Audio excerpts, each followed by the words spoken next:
திருப்பதி லட்டு சுத்தமான பசு நெய் வச்சு வீட்லயே வாயில போட்டதும் கரையிற மாதிரி இருக்க இந்த ரெசிபி செம்ம டேஸ்டா இருக்கும். இப்போவே சேவ் பண்ணிக்கோங்க. பண்ணலாமா? 2 ஸ்பூன் சர்க்கரை சேர்த்துக்கோங்க. இது கூட 2 ஸ்பூன் அரிசி மாவு சேர்த்துட்டு 4 ஸ்பூன் பால் சேர்த்து நல்லா மிக்ஸ் பண்ணிக்கோங்க. சர்க்கரை நல்லா கரைஞ்சதுக்கு அப்புறமா 1 கப் அளவு கடலை மாவை சலிச்சு சேர்த்துக்கோங்க. இது கூட 1.5 டம்ளர் பால் சேர்த்துக்கோங்க. கொஞ்சம் கொஞ்சமா சேர்த்து மிக்ஸ் பண்ணிக்கோங்க. நல்லா இந்த பதத்துக்கு மிக்ஸ் பண்ணி எடுத்துக்கோங்க. 2 கப் அளவு சுத்தமான நெய் சேர்த்துக்கோங்க. நெய் நல்லா உருகுனதுக்கு அப்புறமா மீடியம் ஃப்ளேம்லயே வச்சு இந்த மாதிரி கரண்டி யூஸ் பண்ணி எல்லா பூந்தியுமே முத்து முத்தா பொரிச்சு எடுத்துக்கோங்க. மிதமான சூட்ல 2 நிமிஷம் ஃப்ரை பண்ணா போதும். ரொம்ப கிறிஸ்பியா இருக்கக்கூடாது, சாஃப்டா தான் இருக்கணும். இப்போ சர்க்கரை பாகுக்கு 1/2 கப் தண்ணி சேர்த்துக்கோங்க. 1 கப் சர்க்கரை சேர்த்துக்கோங்க. ரெண்டுத்தையும் சேர்த்து நல்லா மிக்ஸ் பண்ணிக்கோங்க. நல்லா கொதிச்சு இந்த மாதிரி ஒரு கம்மி பதம் வந்துடும். பொரிச்சு வச்சிருக்க எல்லா பூந்தியுமே சேர்த்து நல்லா மிக்ஸ் பண்ணிக்கோங்க.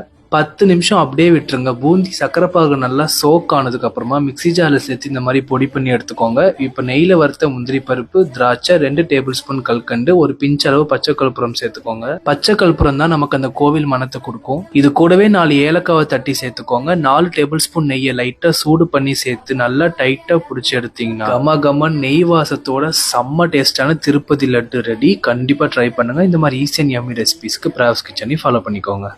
वेङ्कटेश प्रयच्छ प्रयच्छ